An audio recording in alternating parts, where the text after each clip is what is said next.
everybody. Welcome to yet another episode of Glamour Presents Bindas. ये है आशिकी.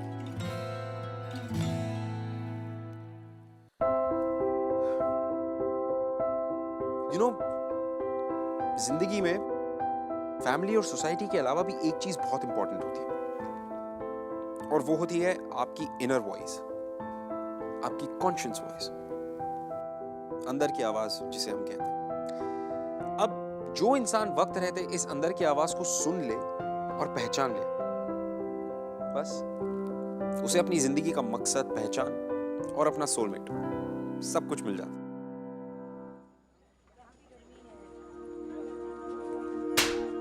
अरे ये क्या कर रहे हैं आप? जवान लड़के पर सबके सामने हाथ उठा रहे हैं. फ्री में खा खा के चर्बी चढ़ गई तुम्हारे लाडले को. 2 दिन में इसकी शादी है, बराती सब ट्रेन में है, लड़की वाले जम्मू में इंतजार कर रहे हैं और तुम्हारे साहबजादे कहते हैं इनको शादी नहीं करनी. एक शरीफ दूल्हे की तरह चुपचाप अंदर जाओ और जाकर बैठ जाओ, वरना.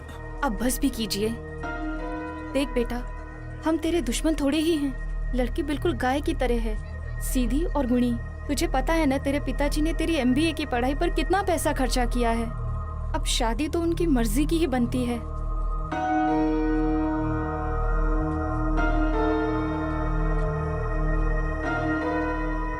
ऋषि वाराणसी में पैदा हुआ, वहीं पला बड़ा, लेकिन उसने MBA की डिग्री वाराणसी से बाहर जाकर की.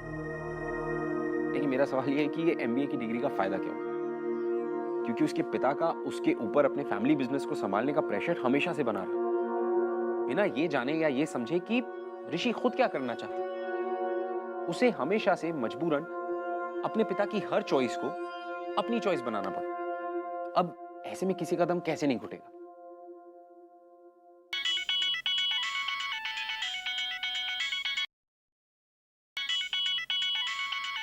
अरे वाह, बहू का फोन है. उठा ले बेटा, उससे बात करेगा तो अच्छा लगेगा. चल मुझे जाने दे. हेलो ऋषि जी. ऋषि जी आप सुन रहे हो ना? हाँ स्वाति, सुन रहा हूँ, बोलो. ऋषि जी ये क्या है? शर्माने का हक तो सिर्फ दुल्हन को होता है ना, और आप दूल्हा होके शर्मा रहे हो. मैं स्वाति, मैं बाद में बात करता हूँ. ऋषि जी बात कीजिए ना. मैंने ना स्पेशली आपके लिए कमल ककड़ी की पकौड़ियाँ बनानी सीखी हैं, सिर्फ और सिर्फ आपके लिए. बात कर. अंदर जाओ.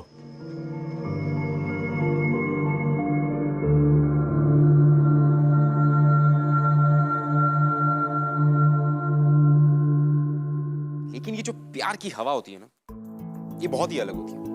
कब किस ट्रेन के कौन से कंपार्टमेंट या विंडो दरवाजे से आके आपसे टकरा जाए, ये आप नहीं कह सकते. और ठीक ऐसा ऋषि के साथ भी हो. जब मिली नाम का एक हवा का झोंका ट्रेन के दरवाजे पर आके टकरा गया, और बस इस हवा के झोंके ने इन दोनों की जिंदगी का रुख बिल्कुल बदल दिया.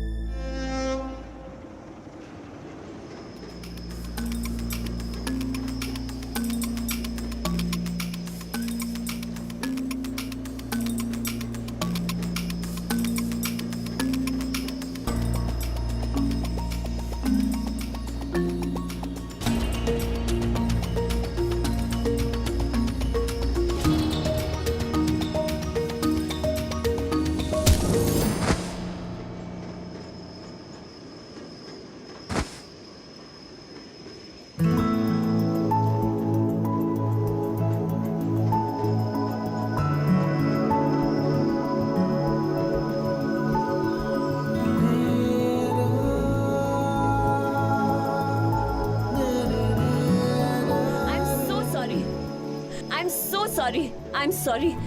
आपको लगी तो नहीं ना? No, it's okay, no problem. आप उतरने वाले थे. कम मैं आपकी हेल्प करती हूँ. उतर जाओ. अरे who are you?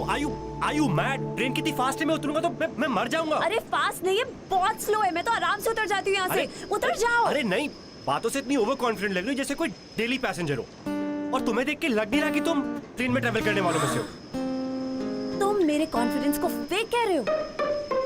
इसके पहले कभी आज तक ट्रेन में ट्रैवल किया है? किया है. और लास्ट टाइम जब ट्रेन में ट्रैवल किया था ना, ट्रेन का एक्सीडेंट हो गया था. कॉन्फिडेंस चलो, what? Nice meeting you, bye.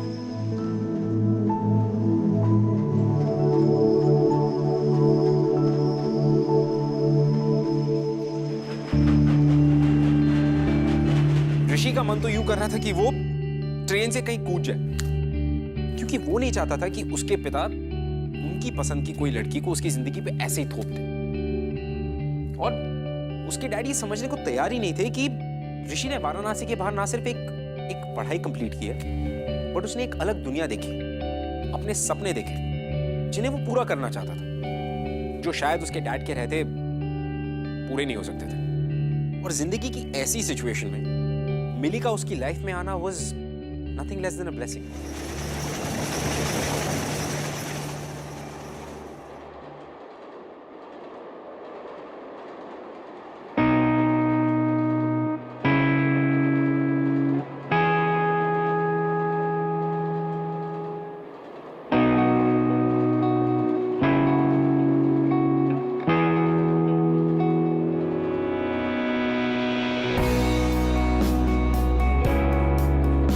अरे ले बेटा।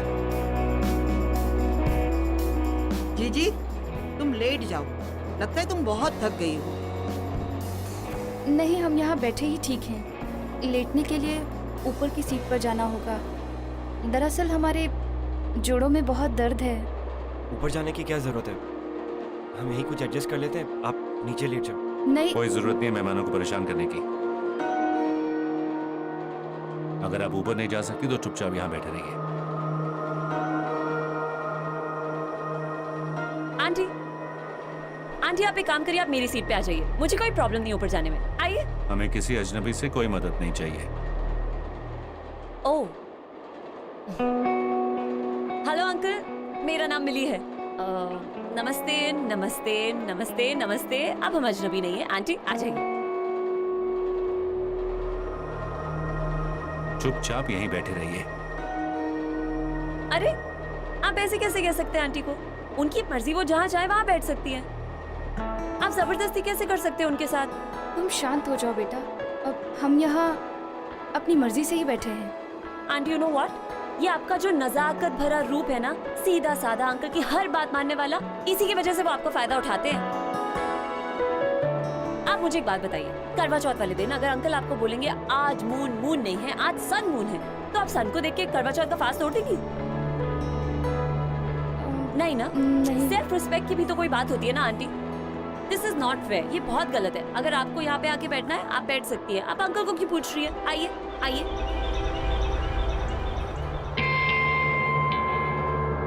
वो क्या है ना, जिसे तुम गलत समझ रही हो ना, वो हमारी परंपरा है। अपने पति की आज्ञा का पालन करना ये हमारा धर्म है, संस्कृति है। पर तुम जैसी लड़की ये क्या समझेगी? यू आर राइट अंकल, इन सब चीजों में मेरा IQ थोड़ा कम है। Sorry aunty.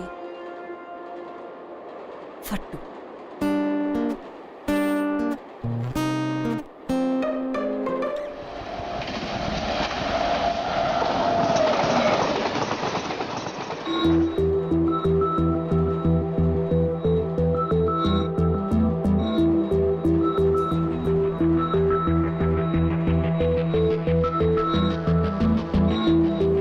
जीजा जी आप तो कह रहे हैं वेडिंग में जा रहे हैं, तो ऋषि की वेडिंग पे तो जा रहे हैं हम। हमें तो लग रहा है वॉर पे जा रहे हैं। अभी भी अगर नाच गाना नहीं हुआ या ढोलक शोलक नहीं बजे ना, तो हम अपने मुंह पर पट्टी चिपका के बैठ जाएंगे। शीला, ज्योति, बेटा उठ जा। शीला आंटी को बैठने दे, यहाँ बैठो। ज्योति तुम ढोलक लेकर आओ, यहाँ आ जाओ। कुछ नाच गाना होना चाहिए, शादी ब्याह में जा रहे, मुंह लटका के बैठा हुआ है। आंटी, आंटी मेरे पास एक आइडिया है। मेरे पास ना स्पीकर्स भी हैं और मेरे फोन पे माइंड ब्लोइंग म्यूजिक है। मैं अपने स्पीकर्स लगाऊंगी, पर एक चीज करनी पड़ेगी आप सबको। आप सबको डांस करना पड़ेगा, ओके? ये हाँ हाँ। चलो लेट्स बिगिन।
Oops!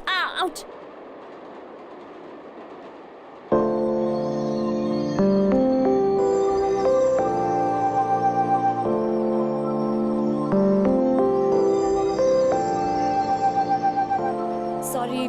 सॉरी वो बेटा संभल के।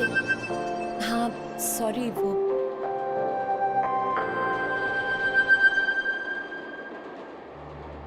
पता नहीं कैसी परवरिश मिलती है आजकल की लड़कियों को। ना कपड़े पहनने का ढंग, ना बात करने का ढंग।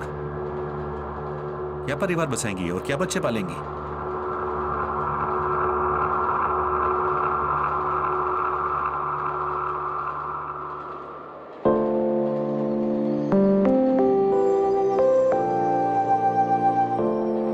जिंदगी को जीना है तो वो करो जो तुम्हारा दिल कहता है, ना कि तुम्हारे पापा। और once do something for yourself. मैं बाहर तुम्हारा वेट कर रही हूँ।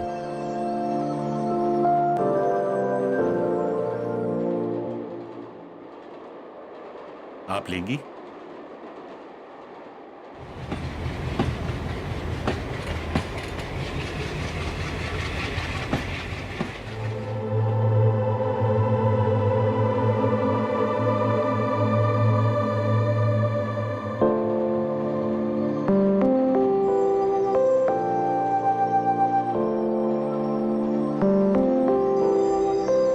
हाय। हेलो। वो एक्चुअली थैंक्स कहने की कोई ज़रूरत नहीं है। कोई भी अगर अच्छा इंसान होता तो उस समय वही करता जो मैंने किया। Thank you. तुम्हें ऐसा लग रहा है मैंने तुम्हें थैंक यू कहने के लिए बुलाया।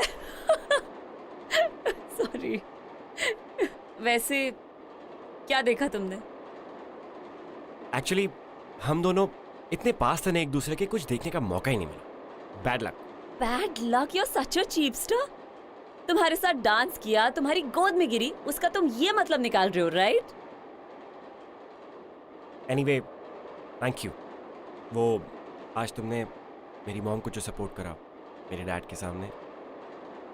वैसे ये तुम्हारा काम था, you know that, right? I know. तुमने अपनी शक्ल देखी है? ऐसा लगता है प्रेशर कुकर है जिसके अंदर बहुत कुछ पक रहा है लेकिन सीटी नहीं बज रही। अपने आप को चेक करा लो, नहीं तो ब्लास्ट हो जाओगे एक दिन। तो क्या करूं यार, मेरी जिंदगी तुम्हारी जैसे बिंदास नहीं है ना। ऐसे पेरेंट्स जो मिलके जो समझने के लिए तैयार ही नहीं है। शादी, सांस, सब उनकी मर्जी से लेना पड़ रहा है। मेरा दम घुट रहा है। एग्जैक्टली यही चीज जाके कह दो अपने मम्मी पापा को। अभी देखो कैसे सब कुछ बोल रहे हो मेरे सामने। तुम्हें उनको जाके बताना पड़ेगा कि तुम क्या चाहते हो, ये तुम्हारी ड्यूटी है। मुझे देखो 2 महीने की छुट्टियां लेके जा रही हूँ मैं पठानकोट, विशाल के साथ छुट्टियां मनाने। एंड लुक एट यू, तुम हो ही फट्टू। और अगर फट्टू नहीं हो ना तो जाके कह दो अंकल को कि तुम ये शादी नहीं करना चाहते। सिंपल। लिसन, मैं फट्टू नहीं हूँ। मैं अपने डैड की रिस्पेक्ट करता हूँ, उनकी इज्जत करता हूँ। उन्होंने बहुत पैसा खर्च किया मुझ पर, मुझे बहुत पढ़ाया है। छोड़ो, तुम नहीं समझोगी। तुम्हारी लाइफ मेरे जैसी नहीं है ना। तुम्हें ऐसे पेरेंट्स जो दिए जिनके पास तुम्हारे लिए टाइम ही नहीं है। एकदम खुली आजादी, खुले पैसे, सब कुछ देके तुम्हें छोड़ दिया। तुम्हारी गलती नहीं है। ठीक कह रहे हो तुम। मेरे पेरेंट्स के पास मेरे लिए कोई टाइम नहीं है, क्योंकि मेरे पेरेंट्स तो इस दुनिया में है ही नहीं।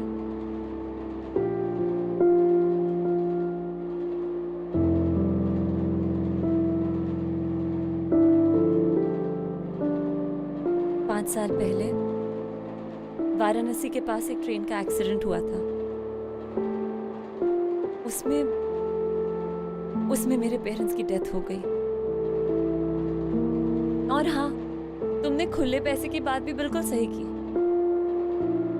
गवर्नमेंट ने दिए थे 6 लाख मरे हुए लोगों के लिए और 3 लाख इंजर्ड लोगों के लिए। तो मेरे पास 12 लाख है मम्मी पापा की डेथ के, और 3 लाख मुझे मिले थे क्योंकि मुझे भी थोड़ी इंजरी हुई थी। उनके चले जाने के बाद फिलहाल मैं अपनी कजन सिस्टर और उसके हस्बैंड के साथ रहती हूँ।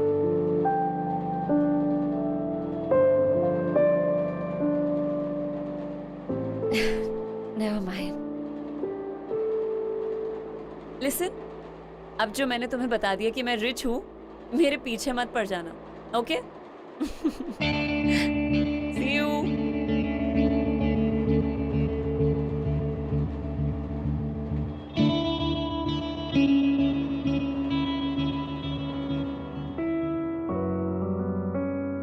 ऋषि को लगने लगा था कि उसका खुद का घर पराया जैसा है।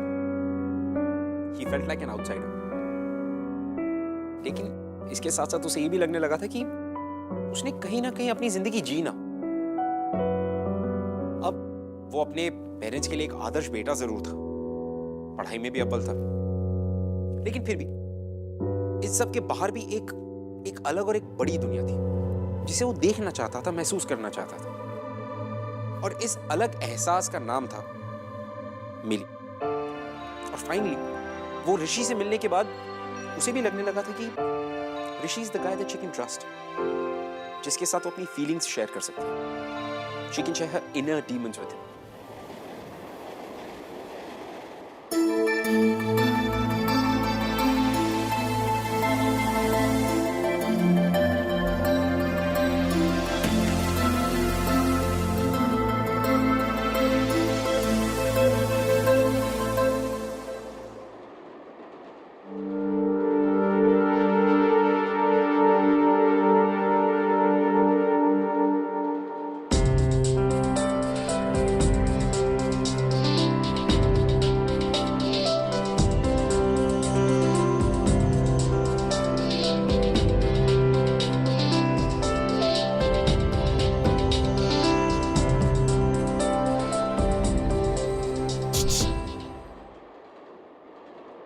हाँ, फोन।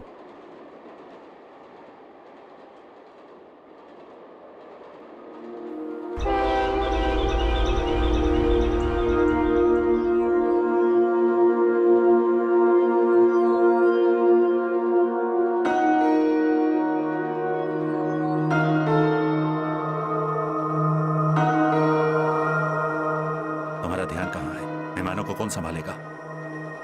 पापा बस मैं सबको पानी पिलाने जा देखो, उस मुंहफट लड़की से जितना दूर रहो ना, उतना ही अच्छा है। ऋषि, तुम जानते हो मेरा बिजनेस अच्छा नहीं चल रहा है, और तुम्हारे ससुराल वाले से जो मुझे 10 लाख मिलेंगे, मुझे उसकी कितनी जरूरत है तुम जानते हो, है ना?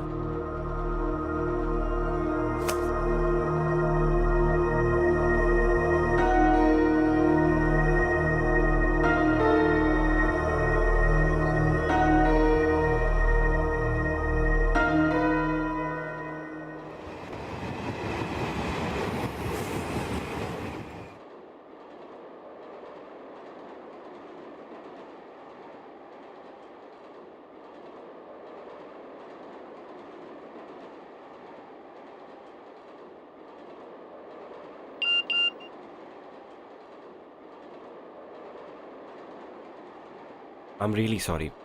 मुझे तुम्हारे पेरेंट्स के बारे में नहीं पता था। But hey, you're such a happy soul यार। तुम्हें मेरा सेल नंबर कैसे मिला? वो तुम्हारा फोन गिरा था ना, मैंने तभी चुरा लिया।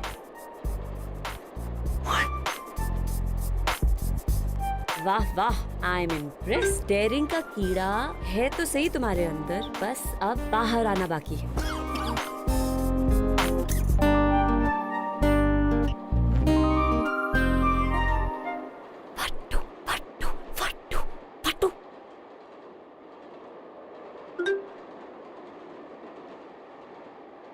फट्टू, कभी तो जिंदगी में बहादुर बनोगे।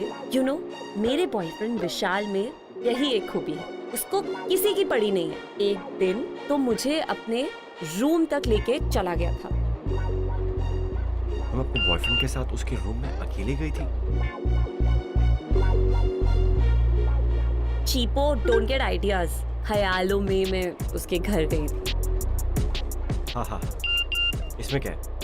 ऐसे तो ख्यालों में मैंने बड़े बड़े कांड कर रखे हैं। वैसे तुम लोग मिले कैसे थे? अभी हम मिले ही कहाँ हैं, इसीलिए तो उससे मिलने जा रही हूँ। तुम आज तक उससे मिली नहीं, पहली बार मिलने जा रही हो। You are mad. 12 बजे मिल सकते हो, जब सब सो जाएंगे।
ये है मेरा सच ऋषि। इसीलिए मैं आज तक किसी लड़के के कमरे में नहीं गई, और शायद कहीं ना कहीं मैं भी एक फट्टू हूँ। ट्रेन एक्सीडेंट की इंजरी पे ये दाग मुझे मिला था। ये दाग शायद जिंदगी भर मेरे साथ रहेगा। ऋषि, ये जो दाग है ना, ये मेरी बॉडी पर नहीं, मेरी आत्मा पर लगा है।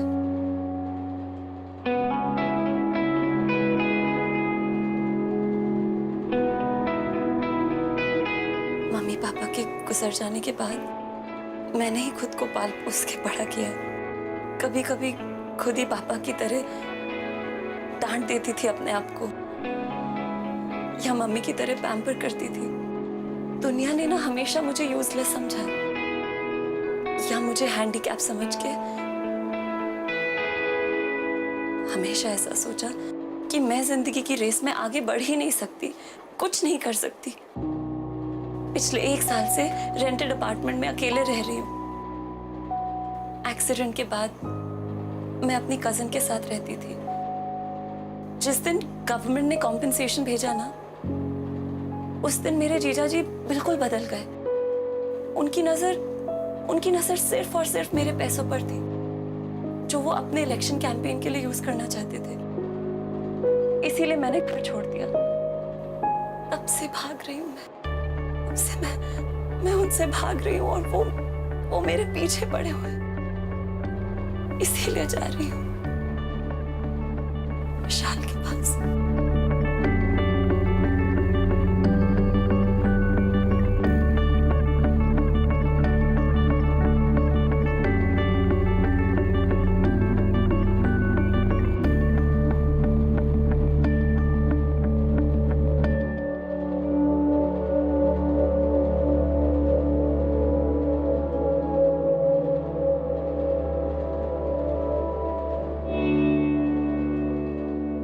एक बात पूछूं? पूछो। जिस दाग को तुम पूरी दुनिया से छुपाते आ रही हो, आज वही दाग एक अजनबी, मुझे कैसे दिखा दिया? पता नहीं, शायद कुछ सवालों के जवाब नहीं होते। एनीवे, मुझे जवाब मिल गया। एक बात बताऊं? कहो। वैसे तुम इस दाग के साथ और भी और दिखती हो।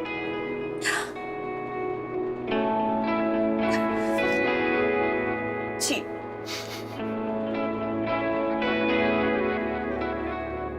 अब और क्या कहूँ तुम्हें। एक तरफ तुम इतनी मैच्योर्ड हो, इतनी सेंसिबल हो, लेकिन उसके बावजूद भी तुम अपने बॉयफ्रेंड विशाल मतलब एक अजनबी से मिलने जा रही हो, उसके साथ रहने जा रही हो जो जो तुम्हारा सिर्फ एक ऑनलाइन फ्रेंड है। तुम उसको जानती तक नहीं हो। I mean, why? तो मैं क्या करूं? पता है क्या, सबसे पहले तो अपना ये रोना बंद करो, वरना ना मैं तुम्हें नाम दे दूंगा, रोंदूमल।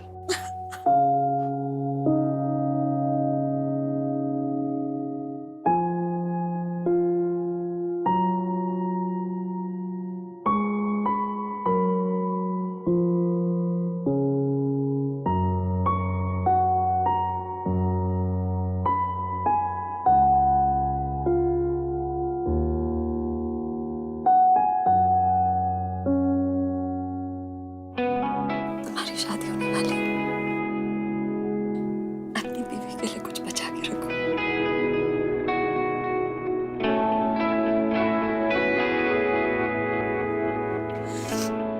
आंसू पोंछ लेती हूँ।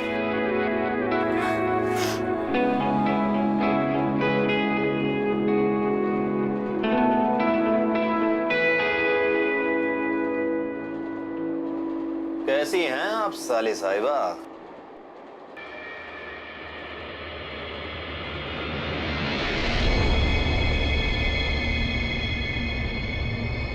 मेरे पीछे क्यों पड़े हुए? अब हमें इस तरह तुम्हारे पीछे भागना कोई अच्छा थोड़े ना लगता। क्या करूं? तुम हो सोने का चिड़िया। अगर हम आजाद कर देंगे, कोई दूसरा बहेलिया तुम्हें अपने पिंजड़े में कैद कर ले। प्लीज प्लीज ऐसी बातें करना बंद कीजिए। कम से कम दीदी के बारे में सोचिए। अरे कमाल कर रही हो। इसे हम केवल अपने लिए नहीं कर रहे हैं, दीदी के लिए भी तो कर रहे हैं ना। देखो देखो, हमें इलेक्शन जीतने के लिए चाहिए पैसा, जो तुम्हारे पास। अगला स्टेशन है पठानकोट, वहां से हम सीधे वाराणसी जाएंगे। तो अपने अकाउंट से निकाल कर पैसे दे दो, बस।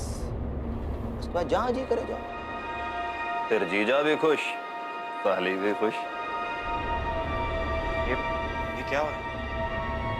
ओ हीरो, तू जहां खड़ा है ना, वहीं खड़ा रहे, चुपचाप। तूने जरा सा भी हिलने की कोशिश की ना, तुझे चलती ट्रेन से उठाकर बाहर फेंक देंगे। समझ में आया? हाँ, तो क्या कह रहे थे? जिनके आगे जी, जिनके पीछे जी, जिनके आगे पीछे जी जी, ये हमारी साली है, हम इनके जीजा जी।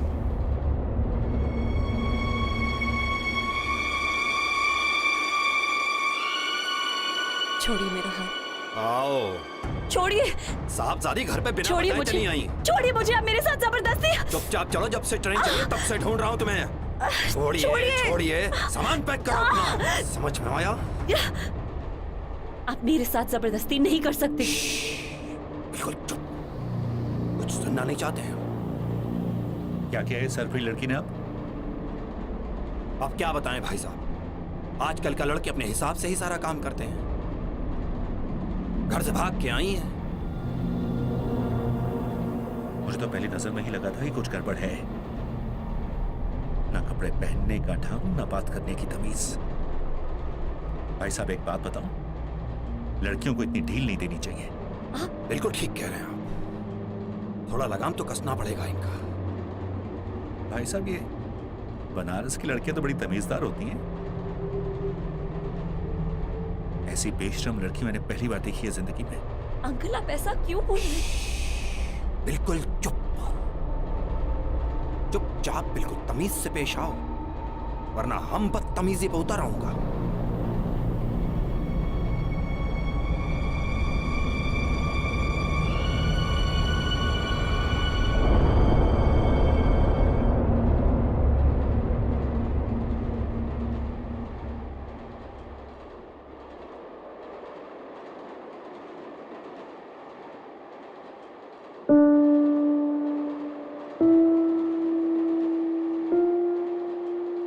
बजंग, अपना सामान उठा कर लाओ।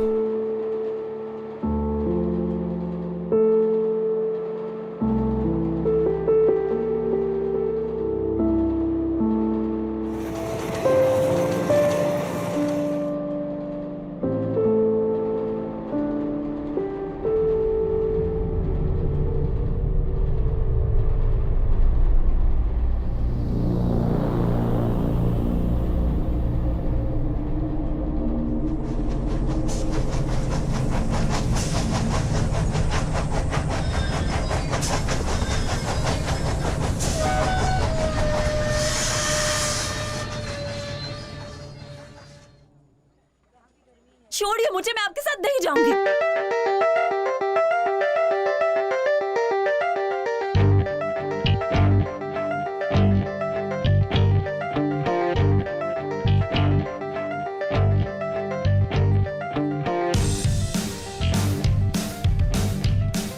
छोड़िए मुझे। चुपचाप चलो। आप ऐसे जबरदस्ती नहीं कर सकते हम मेरे ऐसा साथ। नहीं करेंगे। Please somebody help. विशाल, मिली? विशाल, छोड़िए। आप विशाल को क्यों मार रहे हैं? विशाल ने आपका क्या बिगाड़ा है? नहीं,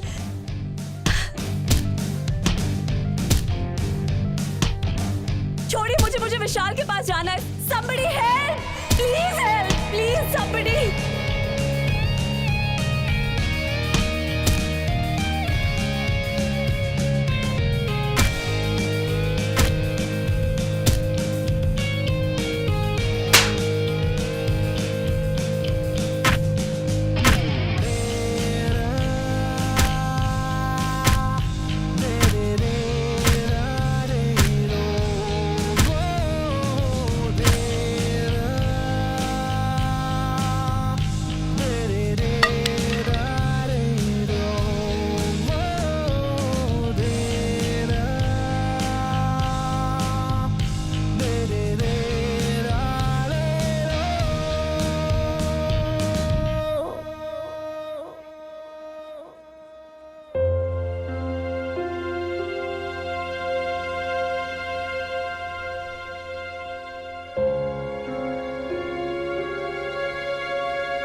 और तुम्हारे ससुराल वाले से जो मुझे 10 लाख मिलेंगे, मुझे उसकी कितनी जरूरत है तुम जानते हो।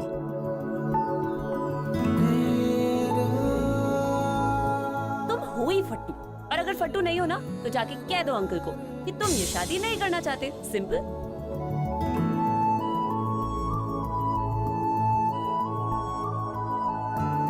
फट्टू फट्टू फट्टू।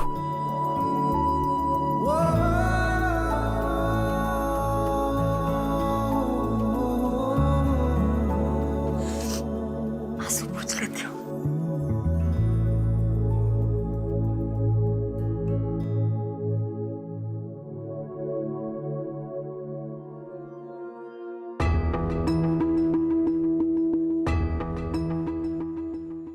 हाय हाय, हाँ हाँ हाँ। देखो कुछ गड़बड़ मत करना, तुम्हारे ऊपर बहुत खर्चा किया मैंने, सब वसूलने का वक्त आ गया, समझे तुम? नमस्कार नमस्कार नमस्ते। नमस्कार। नमस्ते। अरे नहीं नहीं, सबकी क्या जरूरत है।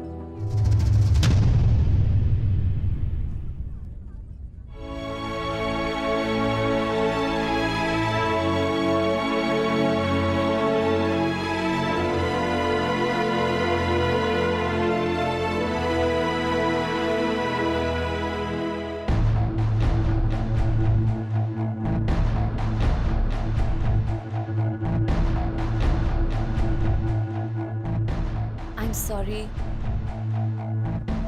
आई थिंक मैं जो बोलने वाली हूँ वो आप लोगों को बहुत गलत लगेगा। अगर एक दूल्हे को शादी के मंडप से उसकी गर्लफ्रेंड भगा के ले जाए तो वो तो गलत ही होगा ना।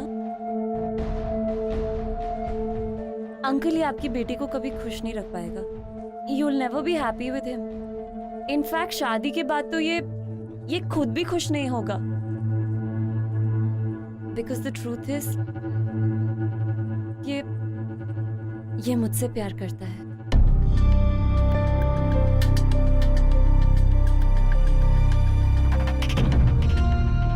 सॉरी। चलिए देखिए बिल्कुल सर, प्लीज।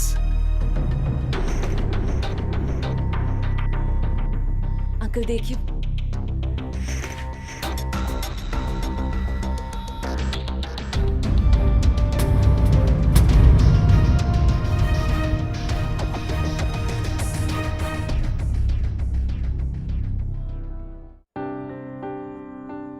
बस पापा बस, बहुत हो गया। आपकी खुशी के चक्कर में हम सब लोग दुखी हैं। आपको दिखाई नहीं देता क्या पापा? आपने हमेशा जैसा चाहा, जो चाहा मैंने किया, क्योंकि मैं उसमें खुश था। मैं वो सब करना चाहता था। नहीं पापा, इसलिए किया क्योंकि आप चाहते थे।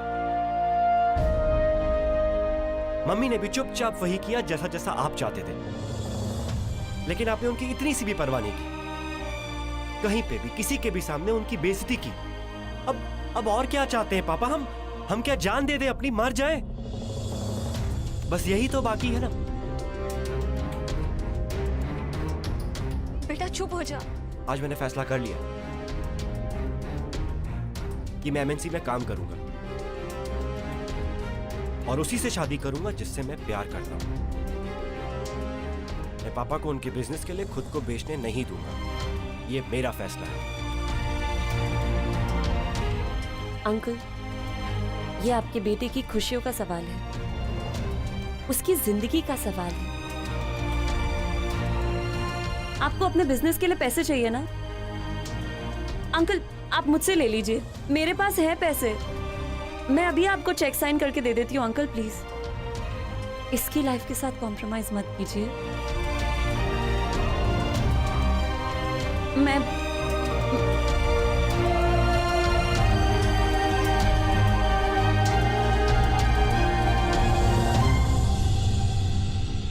बेटा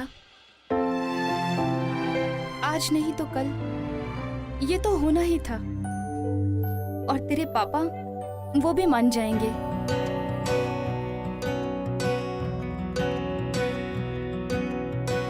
बेशर्मियाँ बर्बादियाँ है इश्क की शैतानियाँ, ये फितूर जो सर पे तुम्हारा वो भाग गया, वो विशाल ना भाग गया। क्यों? दुश्वार हो लड़ाई देख के डर गया क्या? नहीं, मेरा स्कार देख के डर गया। कोई फर्क इसे बूझे ना, ये हरारतें उतरे नहीं। है बावरी ये आशिकी। Thank you. By the way, क्या तुम मुझे खुश रख पाओगी? Excuse me, what do you mean? क्या मैं तुम्हें खुश रख पाऊंगी? तुम्हें पता है 4 दिन हुए नहीं है तुम्हें मुझे मिले हुए, और तुम वही कर रहे हो जो तुम हमेशा से करना चाहते थे। तो तुम्हें लग रहा है कि इस वक्त मैं तुम्हारी वजह से खुश हूँ? नहीं, मेरी वजह से नहीं, पर हाँ, इनडायरेक्टली तुम मेरी वजह से खुश हो। है इश्क की शैतानियाँ, इस रोग को कुछ सूझे। अरे बाय द वे, तुमने मुझे अभी तक अपना नाम नहीं बताया। Anyway, hi, my name is Rishi Mishra. Mili Bhatnagar. ये आशिकी। प्यार सिर्फ एक फीलिंग या एक एहसास नहीं है। प्यार आपको ताकत देने की एक दवा है। मिली जिसने अपनी जिंदगी का इतना बड़ा राज, the scar of a life, जो उसने कभी किसी के साथ शेयर नहीं किया, वो उसने ऋषि के साथ शेयर किया। और ये सब कुछ उसके इनर कॉलिंग, यानी कि उसकी अंदर की आवाज सुनने का रिजल्ट था। एंड आई थिंक ये मिली का करेज ही था जो उसने अपने जीजाजी के खिलाफ आवाज उठाई, और उसने ऋषि को भी ताकत दी कि वो अपनी आवाज को भी बुलंद करे। देखिए, ये जो कि जो मोहब्बत होती है ना, इसके होने का कोई समय, कोई जगह, ये सब कुछ फिक्स नहीं होता। ये आपको जिंदगी में कभी भी किसी भी मोड़ पे हो सकती है। इसीलिए तो कहते हैं आशिकी जिंदाबाद। Well, that's it for today guys. मैं आपसे मिलूंगा अगले हफ्ते with another beautiful love story. तब तक के लिए keep following in love guys. It's the most beautiful feeling. I'll see you next week.